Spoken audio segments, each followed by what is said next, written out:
Translog, kita kembali bertemu di Translog Talks, transportasi dan logistik talk show, membahas seputar isu-isu transportasi dan logistik. Kali ini kita akan mengulas isu yang sangat menarik, yaitu kenaikan harga tiket pesawat. Presiden Jokowi menyatakan, turunkan harga tiket pesawat. ITL Trisakti kasih solusinya. Berikut ini pembahasan akan membahas tentang bagaimana solusinya. Ada 5 solusi yang akan dikeluarkan oleh narasumber kita pada kali ini.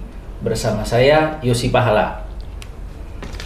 Dampak COVID-19 dan peperangan Rusia-Ukraina telah memicu krisis ekonomi global, di mana krisis global ini terbagi menjadi 3 klaster, yaitu krisis energi, krisis pangan, hingga krisis keuangan dunia. Salah satu krisis energi, di mana harga minyak mentah dunia mengalami kenaikan dalam beberapa bulan terakhir. Tentunya hal ini berdampak juga kepada industri transportasi di dunia. Dampak ini juga dirasakan oleh industri transportasi di Indonesia, khususnya penerbangan. Pasalnya, harga bahan bakar pesawat berkontribusi terhadap 44,3% biaya operasional maskapai penerbangan. Sementara saat ini, harga berbagai komoditas energi tengah mengalami kenaikan. Kenaikan harga aftur ini jelas membebani rute-rute penerbangan pesawat kecil, seperti pesawat propeller yang melayani daerah-daerah pelosok Nusantara, lantaran biaya aftur dan pendapatan dari tiket tidak sebanding karena jumlah penumpang yang diangkut pun sedikit. Menariknya, pada tanggal 18 April 2022, Kemenhub mengeluarkan kebijakan fuel surcharge yang tertuang dalam keputusan Menteri Perhubungan Republik Indonesia nomor KM 68 tahun 2022 tentang besaran biaya tambahan atau full surcharge tarif penumpang pelayanan kelas ekonomi angkutan udara niaga berjadwal dalam negeri. Akhirnya, maskapai penerbangan lokal melakukan penyesuaian, yaitu dengan menaikkan harga tiket pesawat terbang. Atas kondisi ini tentunya masyarakat merasa terbebani dan banyak keluhan masyarakat hingga akhirnya Presiden Jokowi meminta turunkan harga tiket pesawat. Bagaimana hal ini bisa dilakukan? Berikut pembahasan khusus oleh dosen pakar airline bisnis ITL Trisakti, Charles AN, SE MBA, dan dosen senior bisnis dan entrepreneurship ITL Trisakti, Dr. Juliater Simarmata, MM. Selamat datang Bapak-bapak. Selamat pagi. Sehat-sehat selalu Pak ya. Alhamdulillah. Alhamdulillah. Ya. Di sini ada beberapa hal yang ingin kami diskusikan sebagai bentuk daripada tanggung jawab ITL Trisakti untuk menjelaskan secara konsep dan bagaimana implementasinya di lapangan untuk menurunkan harga tiket pesawat. Pak Charles yakin kira-kira tiket pesawat ini bisa diturunkan? Kalau saya niat baik ya, goodwill dari airline-nya sendiri, kalau itu ada pasti bisa. Kemudian dari pemerintah kalau ikut melakukan sedikit ada perubahan dari aturan yang selama ini diterapkan kepada airline, itu akan positif. Saya yakin itu bisa. Oke.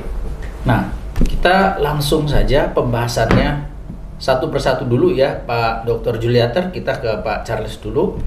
Kalau begitu bagaimana solusi apa yang harus dilakukan oleh operator bila harga tiket kembali diturunkan? Setidaknya tadi ada beberapa solusi, bisa ada 1, 2 atau berapa solusi yang bisa ditawarkan oleh Pak Charles? Oke, mungkin di sini saya selaku pengampu mata kuliah airline business di airline business management di Trisakti. Airline itu banyak mungkin kontribusinya untuk bisa menurunkan harga tiket ya. Yang pertama mungkin dari corporate cost policy-nya dia sendiri. Nah, masing-masing airline ini, kenapa airline ini ada yang bisa jual tiket murah, ada yang tidak bisa jual murah, harganya selalu tetap tinggi, ya. Ada yang ya so-so aja misalnya harga. Nah ini sebenarnya dari corporate cost policy-nya dia sendiri. Nah corporate cost policy ini mulai dari pemilihan armada lah salah satunya ya, tipe pesawat. Kemudian masalah harga dari pesawat, kita mungkin mau purchase lease atau mau operating lease. Nah kayak sekarang ini di era pandemi ini harga pesawat ini boleh dikatakan turun drastis dibandingkan sebelum terjadi pandemi. Ya ini harga pesawat ini kayak Airbus, Boeing itu udah bermain di angka ya di bawah 100.000 sebulan. Udah segitu murahnya. Yang tadinya sebelum pandemi itu di atas 100.000. Ya paling murah zaman itu mungkin sekitar 175.000 paling murah waktu itu. Nah ini salah satu kontribusi yang bisa di adjust oleh airline-nya sendiri, oleh company. Nah kemudian mungkin crew cost yang ada saat ini, kalau saya melihat dan saya mengamati, rata-rata gaji pilot itu dibayar yang berlaku saat ini sekitar ya 50%. Ya paling tinggi yang dia terima dari sebelum pandemi. Itu artinya apa? Sudah mereduce cost di situ. Berarti mereduce cost, berarti mungkin operational cost-nya pesawat juga akan turun di situ. Walaupun crew cost ini kontribusinya kecil, ya sekitar 2,2% dari total operating cost. Tapi ini bisa memberikan kontribusi untuk penurunan harga tiket atau cost dari company itu. Nah kemudian maintenance. Ya maintenance mungkin ada renegotiate mungkin antara company mungkin dengan lessor atau dengan maintenance provider. Ini untuk mendapatkan harga maintenance cost yang lebih rendah daripada sebelum pandemi. Nah kemudian aircraft insurance juga seperti itu, kita ngomong dengan pihak ketiga.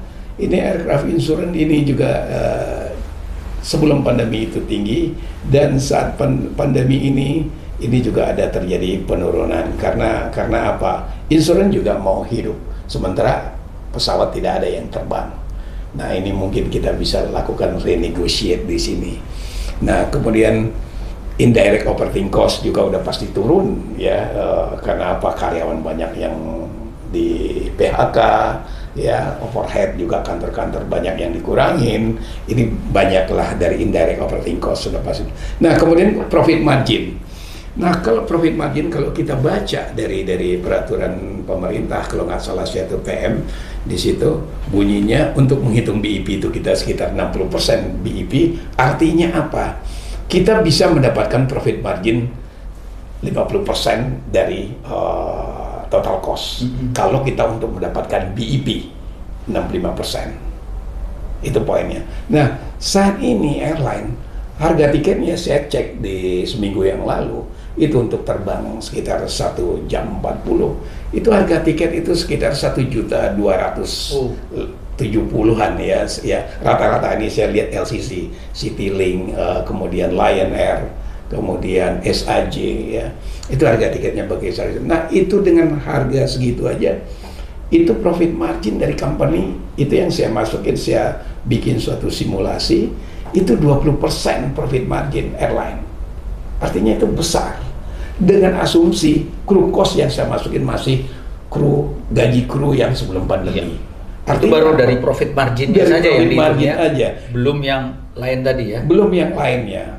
Nah, jadi ini adalah perannya si airline kalau punya goodwill untuk merealisasikan himbauan presiden ini tadi ya. Himbauan presiden udah pasti ada dasarnya ya untuk meningkatkan pertumbuhan ekonomi ini supaya semua orang bisa melakukan kegiatan bisnisnya dengan harga tiket yang terjangkau, yang affordable. Nah, kemudian yang kedua mungkin solusi dari ITL. Ya, yang pertama tadi adalah corporate cost policy yang harus dilakukan oleh perusahaan ya, Pak, perusahaan yang ada di Indonesia ini, airline yang ada di Indonesia. Kemudian yang kedua adalah fuel conservation policy. Ini juga airline yang punya ini ya, domain di sini. Nah, fuel conservation ini banyak yang bisa dilakukan oleh airline kalau dia mau untuk melakukan ini. Tapi pertanyaannya, mau nggak dia melakukan? Bisa nggak dia melakukan? Itu pertanyaannya. Ya, nah sekarang fuel, salah satunya kita melakukan fuel yang paling gampang melakukan fuel conservation ini. Salah satunya melakukan fuel tankering. Itu adalah suatu metode bagaimana kita untuk melakukan efisiensi masalah fuel cost. Itu yang pertama. Kemudian yang kedua, bagaimana kita membuat cost index, mengimplementasikan cost index yang actual, ya, yang actual. Nah, ini juga cost index ini hubungannya dengan speed, hubungannya dengan bahan bakar, dengan fuel. Jadi kalau kita mendapatkan cost index, berarti yang bagus itu akan speednya akan optimum, fuelnya akan optimum. Di situ berarti kita ada di situ ada saving cost dengan fuel kita sendiri, fuel cost sendiri. Nah, kemudian single engine taxi in. Nah, kemarin itu nggak boleh setelah pandemi ini udah diizinkan oleh regulator. Yang saya tanya ke teman-teman yang masih terbang bahwa untuk single engine taxi in itu sudah diberi izin ke semua airline sekarang ya. Salah satunya yang udah melakukan itu Lion Group ya, yang saya tahu ya, kayak SAJ, kemudian Lion Air ya, kemudian Batik ya, sudah melakukan itu policy di perusahaan mereka untuk single engine taxi in. Nah, itu besar. Mungkin kelihatannya kecil fuelnya, berapa taxi in, mungkin kita bisa saving di situ 50 kilo. Itu sekitar equal misalnya dengan 65 liter misalnya. Tapi itu besar kalau kita akumulasi itu. Miliaran itu satu bulan. Oke, mungkin itu dari saya yang ini Pak Yosi. Oke, baru 2 tadi ya, Pak ya? Yeah. Oke. Kemudian selanjutnya yang ketiganya dari domain government. Dari government. Nah, ini mungkin dari government itu banyak yang bisa dilakukan. Ada Departemen Perhubungan, BUMN, dan Departemen Keuangan. Udah pasti mereka. Kira-kira apa yang harus dilakukan oleh government sektor ini? Oke, kalau untuk perhubungan mungkin masalah kebijakan tarif. Ya, kebijakan tarif misalnya masalah TBA dan TBB ini tadi. Menurut pengamatan saya, atau mungkin dengan nanti dari Pak Juliater bisa membahas yang lebih ya dari sisi entrepreneurnya.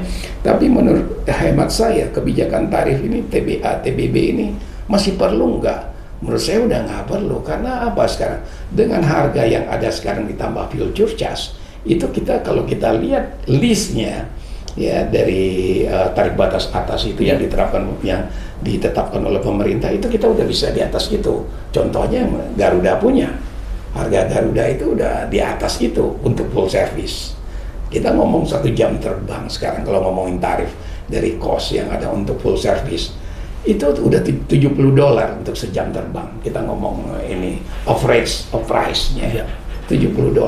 Itu equal $70 itu sekitar 1.050.000 lah ya, kalau 15.000 ya 1 jam terbang. Kalau kita terbang misalnya 1,5 jam berarti sekitar 1.600.000.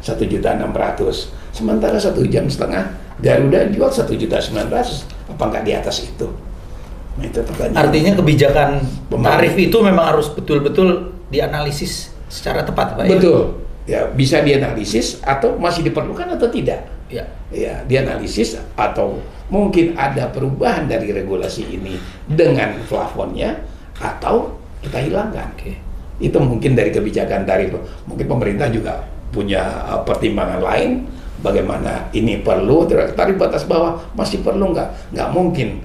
Tarif batas bawah kalau kita baca dari peraturan yang ada PM dari pemerintah ini, bahwa 35% dari tarif batas atas itu harga dari untuk tarif batas bawah. Nah, 35% ini cost aja udah 4%. Nggak mungkin lah seorang bisnismen mau jualan rugi. Itu nggak masuk akal gitu kan. Nggak masuk akal itu 35%. Strategi berikutnya selain dari domain government, apalagi departemen kementerian ya, kementerian yang itu yang terkait, kemudian ada lagi yaitu yang keempatnya apa? Yang keempatnya ya ini BUMN. Peran BUMN. Peran BUMN di sini. Ya, peran BUMN sangat besar di sini. Masalah aftur Pertamina yang ini cost yang paling besar ini saat ini.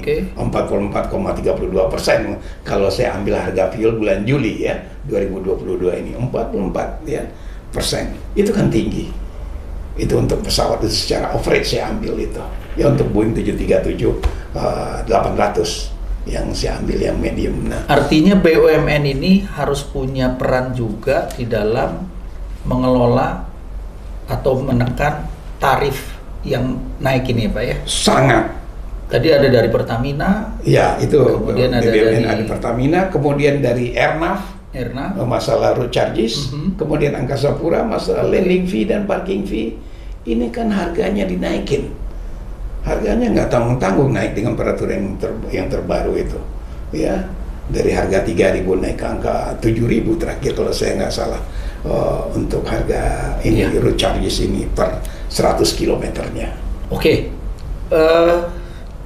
Yang strategi yang lainnya ada tadi yang keempat peran BUMN. Nah, kemudian Departemen Keuangan, perannya Departemen Keuangan ini koordinasi antar departemen di government ya. Misalnya tax policy. Ya, tax policy misalnya fuel.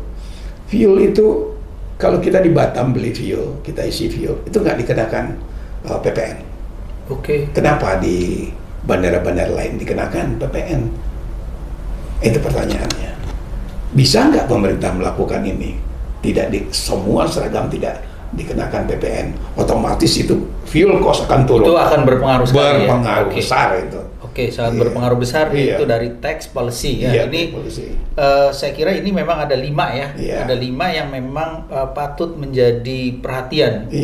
Yang mana solusi ini disampaikan oleh Pak Charles. Sekarang kita ke Dr. Sim dulu ini. Kalau sebentar Pak Yosi, satu lagi adalah PPN dari tiket. PPN dari tiket ya? Iya, dari tiket penumpang itu juga akan menyebabkan duit yang harus dikeluarkan oleh customer penumpang. Tapi tetap itu dari domainnya Kementerian Keuangan ya Pak ya?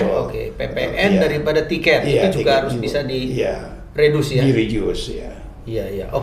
Berarti memang ada 5 solusi, di mana solusi ini ada 2 domain airline bisnis, kemudian domain dari government, Pak ya. Betul. Di mana government itu ada 3, tadi airline bisnis itu ada 2. Nah, sekarang ke Dr. Sim dulu. Dari paparan atau kondisi saat ini, menurut Dr. Sim, insight dari entrepreneurship, bagaimana sustainable airline saat ini? Kondisi saat ini airline itu dihadapi sesuatu yang sangat berat. Menurut Dr. Sim, apakah airline nasional ini dapat bertahan?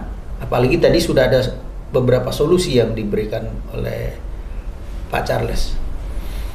Ya, jawabannya tentu harus mampu bertahan ya, karena kita harus akui bahwasanya perusahaan penerbangan ini merupakan jembatan Nusantara juga ini kan, karena kita kepulauan di Indonesia. Kalau tanpa adanya perusahaan penerbangan ini bisa kita lihat nanti dampak ekonomi ya, perlambatan ekonomi ya, karena pergerakan manusia, pergerakan barang nanti akan jadi lambat.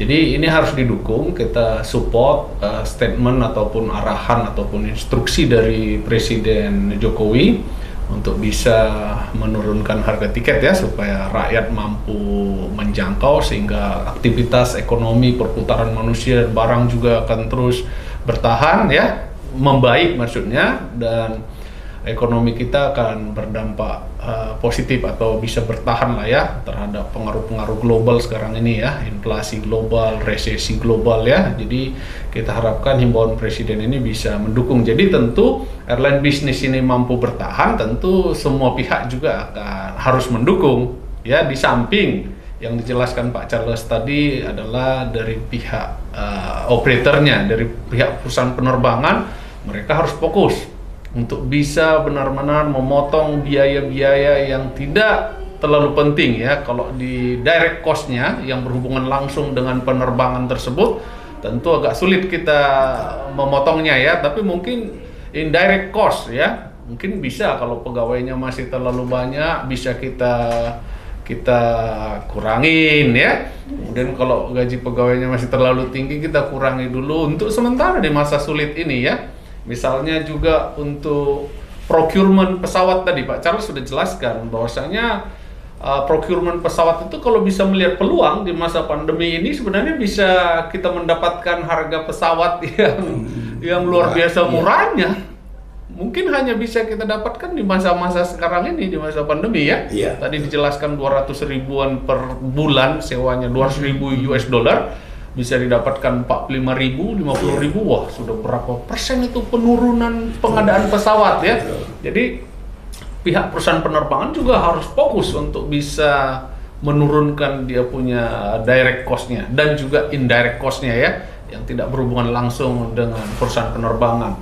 Nah, nanti mungkin bisa kita diskusikan Pak Charles, apakah pengadaan aftur pesawat ini bisa dengan metode hedging ya, sehingga perusahaan penerbangan itu bisa lebih aman ya kan. Kalau misalnya zaman sekarang ini, di masa-masa sekarang ini harga aftur melonjak dari 11.000 ke 18.000, ya tentu airline bisnis akan menderita ini, ya kan? Dan kalau nggak punya cadangan yang kuat, bisa-bisa roboh ya. Tapi mungkin dengan strategi hedging tadi ya, pengadaan bahan bakar dengan hedging method ya, dengan ada membayar asuransi sekian, dia bisa dapat harga yang lebih stabil dalam satu periode tertentu.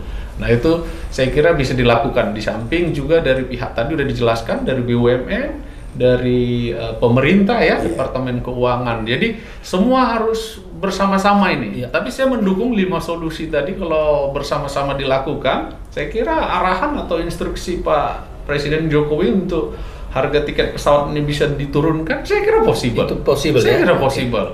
Oke. Nah, mungkin Pak Yosi, ya saya tambahkan mungkin dari Pak Juliater tadi sedikit masalah ini ya, fuel hedging. Ya, fuel hedging ini tahun 2008 pernah diterapkan di seluruh dunia. Waktu itu kenaikan harga fuel sampai 12.000. Itu top-topnya waktu itu 12.050 rupiah per liter waktu itu. Nah di Indonesia waktu itu saya waktu itu ada di salah satu perusahaan swasta di Indonesia yang sekarang masih ada. Itu datang ya bank sebagai penjamin untuk menawarkan fuel hedging. Fuel hedging ini gambling, tapi di dalam gambling itu ada di situ perhitungan secara akademisnya ada. Ya kalau company itu tidak menghitung, ini kita ngomongin di sini adalah masalah forecasting. Ya, kalau kita miss melakukan forecasting, berarti kita akan salah menentukan bargaining figure yang akan kita tetapkan untuk angka fuel hedging tadi, ya kita akan loss. Itu kelemahannya dari fuel hedging. Nah, kita bargaining angka ini dengan bank atau insurance yang penjamin untuk hedging ini tadi. Di situ kelemahan. Banyak airline yang menderita kerugian di dunia kemarin di tahun 2008 itu. Kenapa? Kalau menurut saya, ya dia tidak punya basic akademik yang bagus untuk menghitung harga fuel forecasting ke depan, setahun ke depan itu berapa harganya, itu poinnya. Terus satu lagi tambahan dari perannya airline untuk menurunkan harga tiket ini adalah boosted utilisasi pesawat. Itu yang ini, itu yang menjadi dominan dalam menciptakan price yang affordable. Ya, yang menarik tadi strategi yang disampaikan oleh Pak Charles dan Dr. Sim itu bagaimana? Karena di sini di berita disampaikan ada beberapa pandangan dari sektor pemerintah, Menteri BUMN yang saya lihat di sini di beritanya yang saya kutip dari beberapa media dengan penambahan pesawat terbang, terutama dari sisi BUMN, dari airline BUMN menambahkan pesawat terbang itu, apakah possible juga akan dapat menurunkan? Ya, memang kalau kita bicara teori dasar demand supply Pak Yosi, sekarang kan jumlah armada pesawat di Indonesia ini kan dibanding sebelumnya kan sudah berkurang ya, karena dikembalikan ke leisure ya, ke penyewa di luar negeri sana. tentu supply dan demand-nya udah terkoreksi ini, Pak Yosi. Jadi kalau misalnya supply pesawat terbangnya itu sudah berkurang, sedangkan sekarang demand sudah meningkat kan, karena sudah diizinkan berpergian dengan pesawat terbang, ya kan? Jadi pasti harga akan jadi naik. Jadi apa yang disarankan tadi untuk menambah jumlah armada tadi akan menyeimbangkan lagi titik keseimbangan supaya demand tiket itu bisa diimbangi dengan supply seat dari penerbangan itu nanti akan terjadi koreksi. Itu ilmu dasar ekonomi ya. Kita sepakat saja, tapi diadakan pesawat tapi jangan juga mengadakannya dengan harga yang mahal ya, karena nanti operating cost airline bisnis itu mahal juga, dia nggak akan mampu bertahan, nggak mampu berkompetisi. Karena memang di sisi lain memang ada kebijakan tadi yang surcharge, di tambahan surcharge itu ya, sehingga juga jadi naik gitu. Ya, itu kan untuk menyelamatkan perusahaan penerbangan ya Pak Charles ya, supaya perusahaan penerbangan tidak berdarah-darah karena kenaikan aftur tadi. Nah, jadi kita setuju lah dengan penambahan itu, dan kalau pemerintah mau melakukan itu saya kira possible kan, karena pemerintah punya dana yang lebih siap lah untuk pengadaan itu. Ya, biasanya kalau di BUMN itu biasanya ada penyertaan ya, ada dari pemerintah itu juga akan mendorong, harapannya demikian ya. Itu dari perspektif bisnisnya. Kemudian kembali ke Pak Charles, komponen biaya apa saja yang mungkin dapat dimungkinkan untuk diturunkan? Kalau tadi bahasannya kan memang ada Pak, tapi tadi Bapak sebut ada beberapa. Sedangkan komponen biaya di airline itu kan banyak sekali ya Pak ya, ada banyak sekali. Nah kira-kira yang dalam kondisi saat ini, karena kondisi ekonomi krisis global itu kan berbeda-beda Pak, dari tahun 97 terus kemudian 2009 hingga sekarang berbeda-beda karakternya. Nah menurut Pak Charles selaku ahli atau praktisi di bidang airline, kira-kira apa yang paling possible dalam jangka pendek ini untuk segera dipangkas di biaya-biaya suatu airline? Kalau saya bilang sih peran pemerintah di sini ya, peran pemerintah itu menghilangkan PPN untuk fuel. Itu oke. Ya, PPN. Itu PPN. Tapi kalau dari sisi industrinya itu sendiri yang paling dimungkinkan, kan banyak yang harus diefisiensikan. Yang paling sekarang ini sudah terkoreksi sebetulnya. Oh sudah terkoreksi ya? Sudah. Kenapa sudah terkoreksi? Karena gaji pilot aja dari awal pandemi sudah dipotong. Gaji pilot itu ada yang menerima, ada perusahaan yang masih menerima 25% sampai saat ini. Gaji pilot itu, crew cost itu.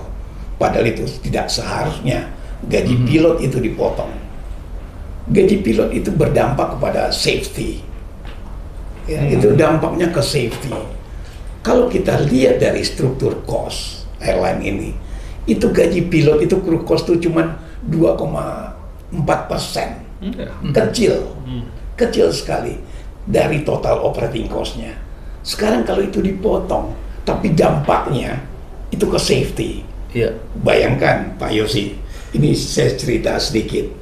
Saya pernah makan malam sama beberapa pilot, ya, pilot yang lagi perusahaannya yang lagi leading lah ya di Indonesia saat ini. Nah, pilot ini mau terbang, ya, ada teman yang mau terbang. Ini cerita dia, ini real. Dia mau terbang temannya ini, tapi mau terbang itu nggak punya duit untuk ongkos, mau berangkat ke airport. Nggak ada ongkosnya? Nggak ada ongkos. Sekarang Pak Yosi bisa bayangkan gimana sebenarnya kehidupan di rumahnya sendiri. Dengan beban ekonomi yang tinggi di dalam pikirannya, kemudian dia terbang. Itu adalah hazard kalau bahasa penerbangannya itu. Dan itu akan berdampak ke keselamatan penumpang, keselamatan pesawat. Itu masalah safety. Jadi saya mungkin manusia satu-satunya mungkin yang menyatakan gaji pilot saya tidak bisa accept kalau itu dipotong. Karena kontribusinya terhadap total operating cost juga nggak besar. Nggak besar, betul saja ya. Betul. Sementara ada komposisi cost yang besar. Ya, yang mana? Ya road charges bisa dipotong. Kenapa harus dinaikkan? Oke. Road charges itu Pak ya, Iya, yang road charges. paling sangat memungkinkan Iya, untuk sangat dipotong. memungkinkan dipotong. Oke. Ya, itu dinaikkan itu waktu sebelum pandemi itu besar sekali. Intinya kenaikannya. pokoknya kalau kru itu jangan diganggu-ganggu Jangan lagi ya. diganggu karena dampak ke safety. PPN untuk spare part PPN untuk spare part Iya. itu juga bisa Possible. dihilangkan. Masih possible ya. Iya, masih possible. di masa sulit ini. Di ya. masa sulit ini. Nah, ini bagaimana goodwill dari pemerintah untuk ini ya? Ini kan harus dikonsider juga. Artinya dua domain tadi, domain airline dengan domain government, Iya. itu harus saling related kuat ya Pak ya. Betul. Jadi government itu juga harus memahami kondisi bisnis airline, Betul. maskapai, Iya. dan government juga harus hati-hati membuat suatu kebijakan sehingga airline ini yang sudah berdarah-darah tidak tambah berdarah-darah lagi. Berdarah-darah lagi. Contoh ini, ya, ini kebijakan Pak Yosi. Kebijakan tahun masa future charge yang tahun 2022 PM nomor 68. Itu future charge ditetapkan 10% dari basic fare TBA. Nah, kalau saya bicara dengan cost yang saya hitung itu $70 ya per flight hours basic fare untuk si full service, itu artinya 10% future charge-nya adalah sekitar $7. iya. $7 equal dirupiahin future charge-nya sekitar 105.000 per flight hour 1 jam terbang. Nah, sekarang coba bayangkan harga fuel tahun 2021 itu rata-ratanya adalah 10.300. Nah, di bulan Juli kemarin itu harga fuel mencapai 19.050. Taruhlah saya ambil ini perbedaan ini 9.000 biar gampang untuk hitungannya ya. 9.000 rupiah ini adalah delta rupanya. Ini yang harus kita charge sebagai future charge ini tadi, perbedaan harga ini tadi kepada penumpang.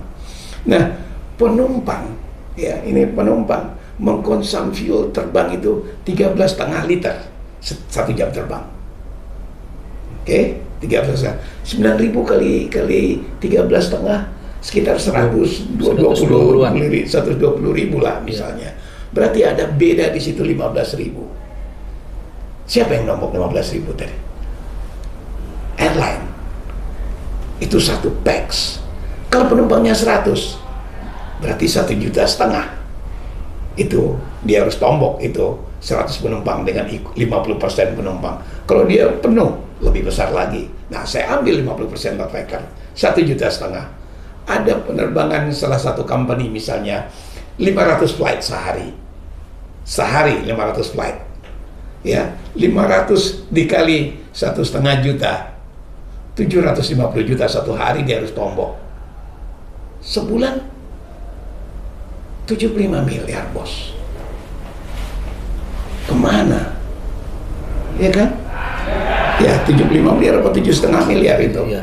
Ya kan? Ya, sekitar itulah ya kan. Itu harus ditombok sama si ini. Itulah Si kenapa tadi. artinya analisis perhitungan Pak Charles apabila tadi dari domain pemerintah maupun perusahaan melakukan pemotongan, maka ini akan kembali bisa menurunkan Bisa pesawat, menurunkan, Pak, ya? betul. Oke. Betul. Oke. Kembali ke Dr. Sim, apa yang tadi dijelaskan oleh Pak Charles ini menarik sekali, Pak. Kita berbicara mengenai konsep kolaborasi atau bagaimana perusahaan penerbangan itu bisa berkolaborasi sehingga dia bisa sustain. Dari kacamata entrepreneurship, secara sisi Dr. Sim, apakah kolaborasi itu dimungkinkan saat ini dilakukan oleh airline-airline domestik yang ada di Indonesia saat ini untuk sustain? Ya, kolaborasi itu memang banyak dilakukan ya. Biasanya itu untuk market global, Pak Yosi. Misalnya sebuah perusahaan penerbangan, misalnya di negara Afrika sana, ya kan? Dia untuk bisa menerbangi banyak rute di luar negeri, kalau dia harus menyiapkan pesawatnya sendiri kan, dan ada keterbatasan ya untuk menerbangin ratusan rute di seluruh dunia kan. dia ada keterbatasan, ya kan? Dan juga ada regulasi dari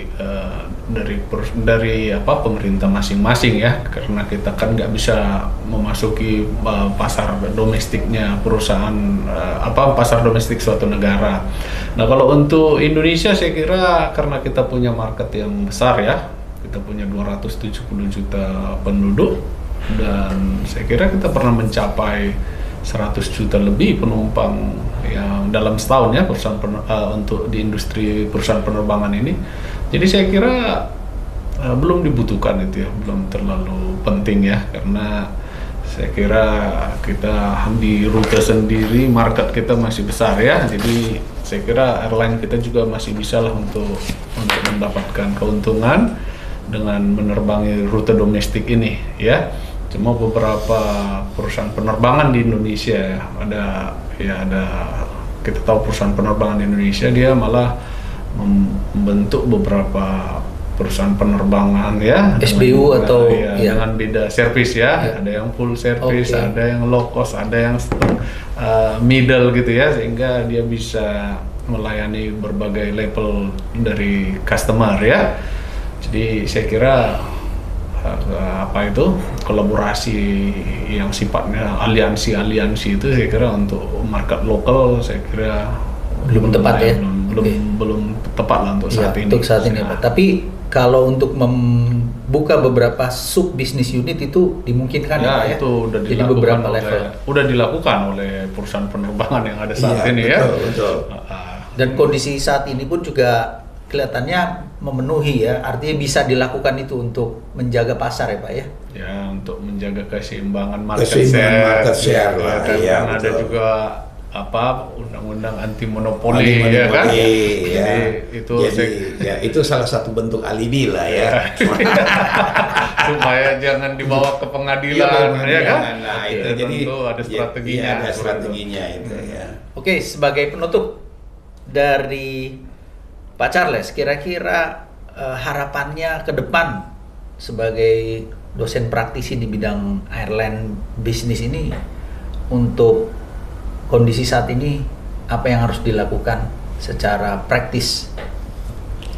Oke, sebelum saya masuk ke sebagai penutup tadi, saya mengkoreksi tadi masalah angka yang tadi ya, berapa tadi? Yang 17M, 750 itu totalnya sebulan kalau 500 flight itu sekitar 22,5 miliar.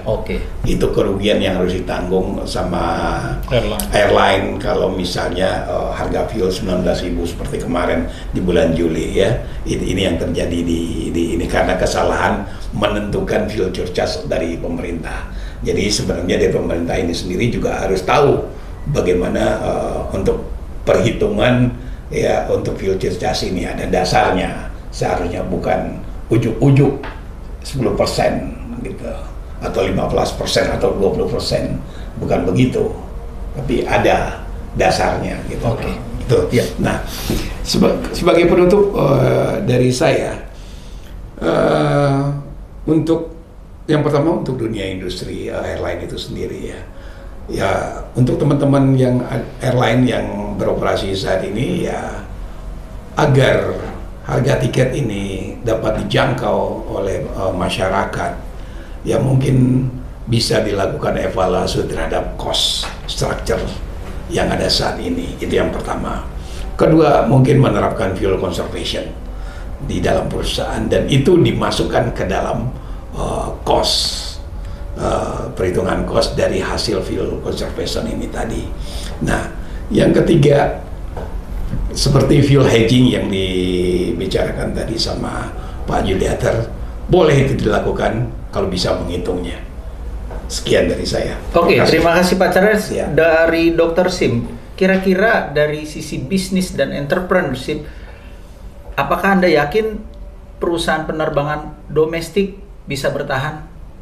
Ya, jawabannya ya, dengan catatan terjadi hubungan yang baik ini ya, kerjasama yang baik antara operator dan regulator. Betul. Dan juga regulatornya termasuk di dalamnya tadi kan BUMN kan? BUMN di Pertamina, BUMN di Air Navigation dan lain sebagainya itu yang berkontribusi terhadap biaya sebuah perusahaan penerbangan ya. Jadi saya rasa masih positif untuk bisa bertahan, masih ada harapan asal semua mau bekerja sama. Harus bekerja sama karena Pak Yosi, dampaknya ini tadi saya jelaskan, karena kalau angkutan ini nanti harganya tidak bisa ditahan atau tidak bisa diturunkan, dampaknya nanti kan ke inflasi, karena itu menyangkut kontribusi angkutan udara ini kan terhadap GDP total kita ini kan juga sangat besar ya, Charles ya. Betul. Jadi kalau dari aspek ini nanti ada peningkatan, tentu akan mempengaruhi inflasi ya kan. Tapi kalau ini bisa diturunkan sesuai arahan Presiden Jokowi, ya mudah-mudahan kalau arahan dari Presiden Jokowi bisa dilakukan, ya mudah-mudahan kita bisa menahan inflasi ya, yang saat ini lagi bergejolak di seluruh dunia. Saya kira begitu, Pak Yosi. Pesan terakhir dari Dr. Sim, apakah SDM ITL Trisakti bisa mampu mengisi kondisi saat ini meskipun di tengah krisis? Ya, kita ITL Trisakti, kita sekarang bisa mendeklar kita adalah perguruan tinggi yang mendidik anak-anak bangsa Indonesia di bidang transportasi dan logistik, khususnya transportasi udara yang terbesar di Indonesia saat ini kita ya. Dan kita yakin, kita optimis karena kita punya pengalaman ya sejak tahun 1970, dan juga kita punya dosen-dosen yang handal ini ya, dosen-dosen yang handal, yang terjun, yang sudah punya pengalaman di dunia industri transportasi dan jam terbangnya yang cukup lama. Kita yakin kualitas mahasiswa kita ini mampu untuk mengisi pasar-pasar kerja, terutama di industri transportasi dan logistik. Oke, terima kasih Pak Charles dan Dr. Sim. Iya sih. Sobat Translog, demikian wawancara kami dengan dosen dan pakar di bidang transportasi, khususnya di airline business, dan juga dosen senior di bidang entrepreneurship. Oke, dari saya terima kasih. Sampai jumpa lagi.